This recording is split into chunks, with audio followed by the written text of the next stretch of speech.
کہ یہ پیالہ میرے اس خون میں نیا عہد ہے جو تمہارے واسطے بہایا جاتا ہے۔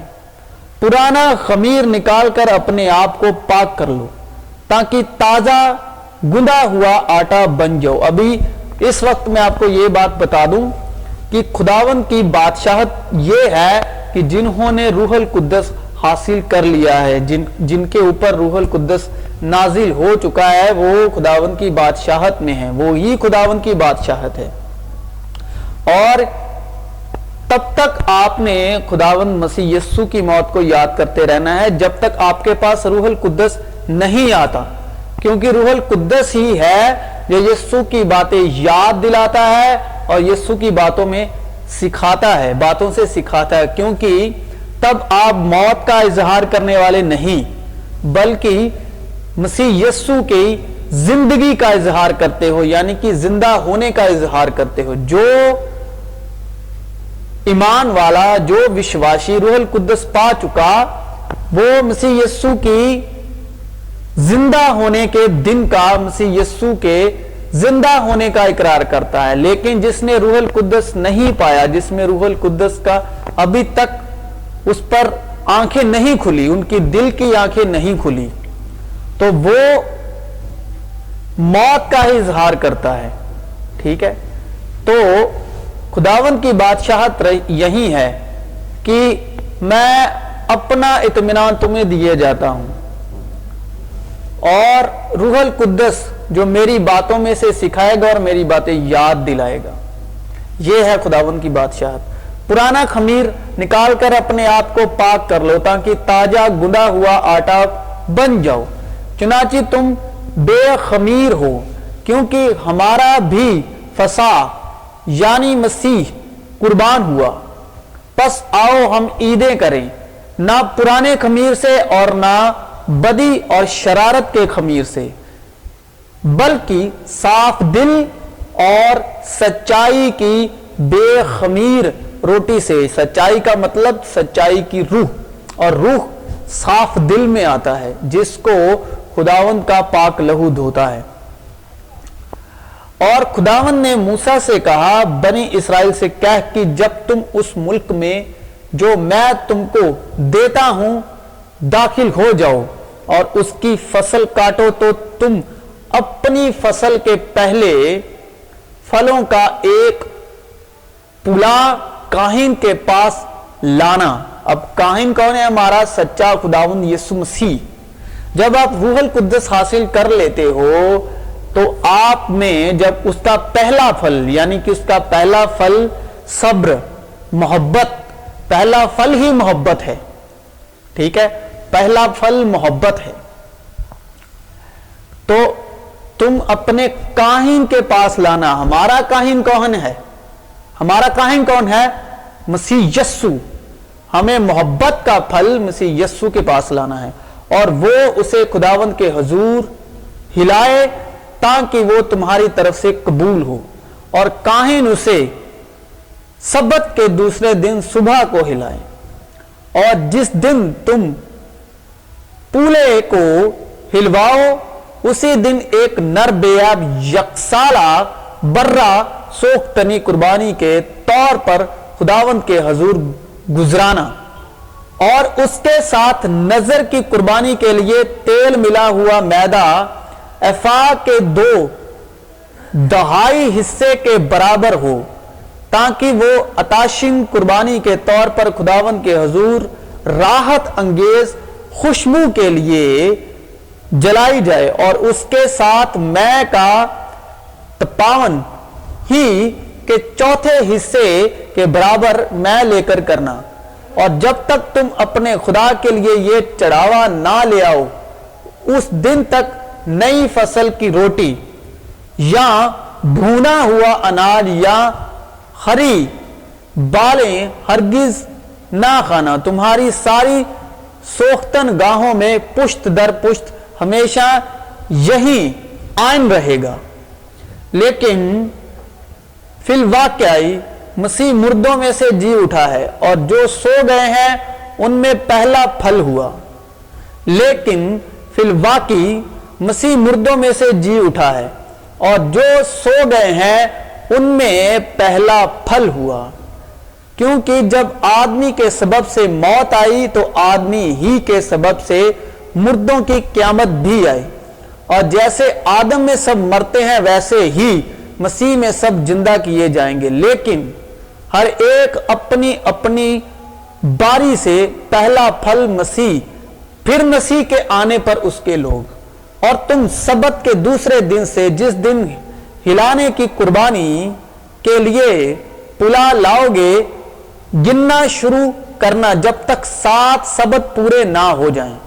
اور 7ویں سبت کے دوسرے دن تک 50 دن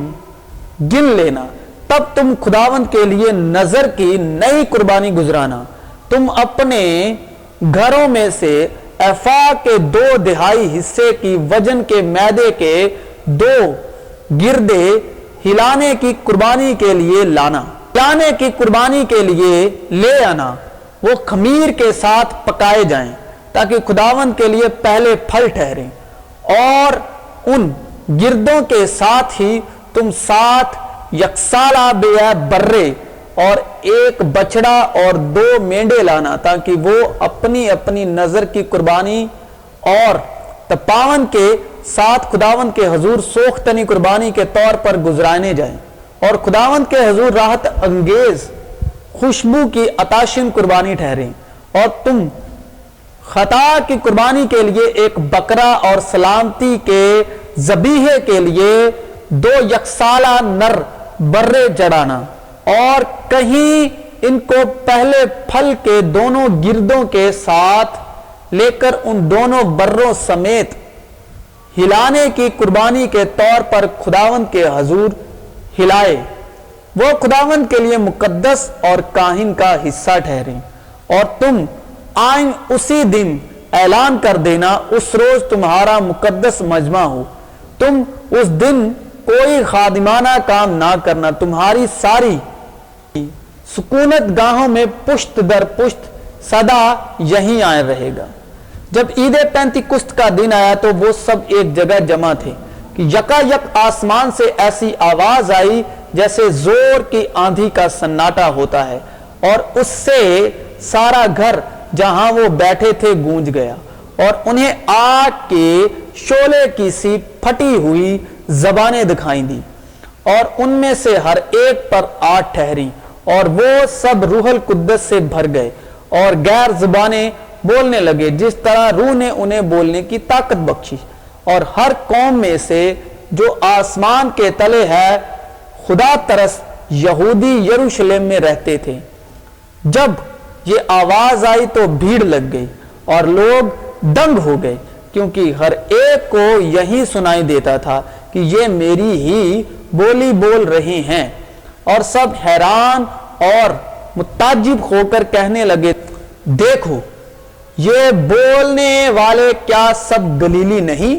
پھر کیوں کر ہم میں سے ہر ایک اپنے اپنے وطن کی بولی سنتا ہے؟ حالانکہ ہم پارتھی اور میدی اور ایلامی اور رہنے والے میسوپتامیہ اور یہودیہ اور کاپادوکیا اور پنتس اور آسیا اور فروگیا اور پمفولیا اور مصر، لیبیا کے علاقے کے جو کورینے کی طرف ہے، اور رومی مسافر خواہ یہودی خواہ اس کے مرید، اور کریتی اور عرب ہے، اور کریتی اور عرب ہیں، مگر اپنی اپنی زبان میں ان سے خدا کے بڑے بڑے کاموں کا بیان سنتے ہیں۔ اور سب حیران ہوئے اور گھبرا کر ایک دوسرے سے کہنے لگے کہ یہ کیا ہوا چاہتا ہے؟ اور بعض نے ٹھٹھا کر کے کہا کہ یہ تو تازہ مے کے نشے میں ہیں۔ لیکن پترس ان 11 کے ساتھ کھڑا ہوا اور اپنی آواز بلند کر کے لوگوں سے کہا کہ اے یہودیو اور اے یروشلم کے سب رہنے والوں، یہ جان لو اور کان لگا کر میری باتیں سنو کہ جیسا تم سمجھتے ہو یہ نشے میں نہیں، کیونکہ ابھی تو پہر ہی دن چڑھا ہے۔ بلکہ یہ وہ بات ہے جو یوئیل نبی کی معرفت کہی گئی ہے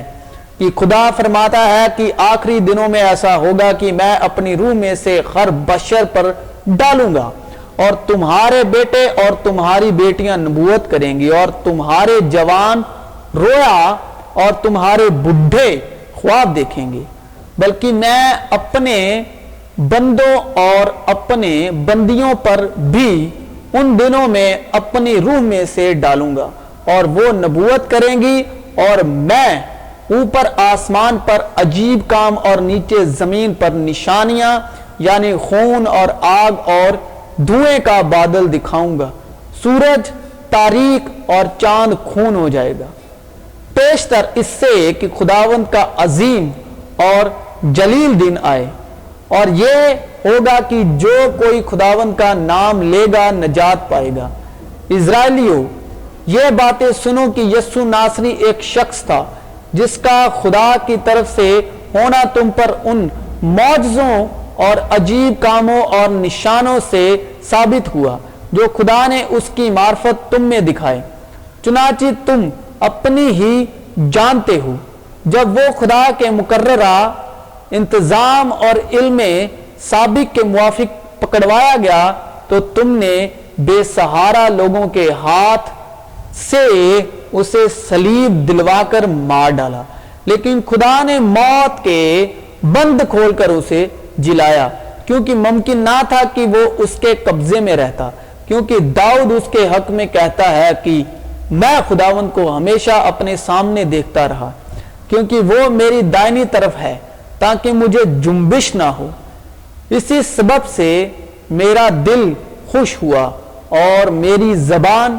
شاد، بلکہ میرا جسم بھی امید میں بسا رہے گا، اس لیے کہ تو میری جان کو عالم ارواح میں نہ چھوڑے گا اور نہ اپنے مقدس کے سڑنے کی نوبت پہنچنے دے گا۔ تو نے مجھے زندگی کی راہیں بتائیں، تو مجھے اپنے دیدار کے باعث خوشی سے بھر دے گا۔ اے بھائیو، میں قوم کے بزرگ داؤد کے حق میں تم سے دلیری کے ساتھ کہہ سکتا ہوں کہ وہ مویا اور دفن بھی ہوا، اور اس کی قبر آج تک ہم میں موجود ہے۔ پس نبی ہو کر اور یہ جان کر کہ خدا نے مجھ سے قسم کھائی ہے کہ تیری نسل سے ایک شخص کو تیرے تخت پر بٹھاؤں گا، اس نے پیشنگوئی کے طور پر مسیح کے جی اٹھنے کا ذکر کیا کہ نہ وہ عالم ارواح میں چھوڑا گیا، نہ اس کے جسم کے سڑنے کی نوبت پہنچی۔ اسی یسوع کو جو خدا نے جلایا، جس کے ہم سب گواہ ہیں، پس خدا کے داہنے ہاتھ سے سربلند ہو کر اور باپ سے وہ روح القدس حاصل کر کے جس کا وعدہ کیا گیا تھا، اس نے یہ نازل کیا جو تم دیکھتے اور سنتے ہو، کیونکہ داؤد تو آسمان پر نہیں چڑھا، لیکن وہ خود کہتا ہے کہ خداوند نے میرے خداوند سے کہا میری دائنی طرف بیٹھ، جب تک میں تیرے دشمنوں کو تیرے پاؤں تلے کی چونکی نہ کر دوں۔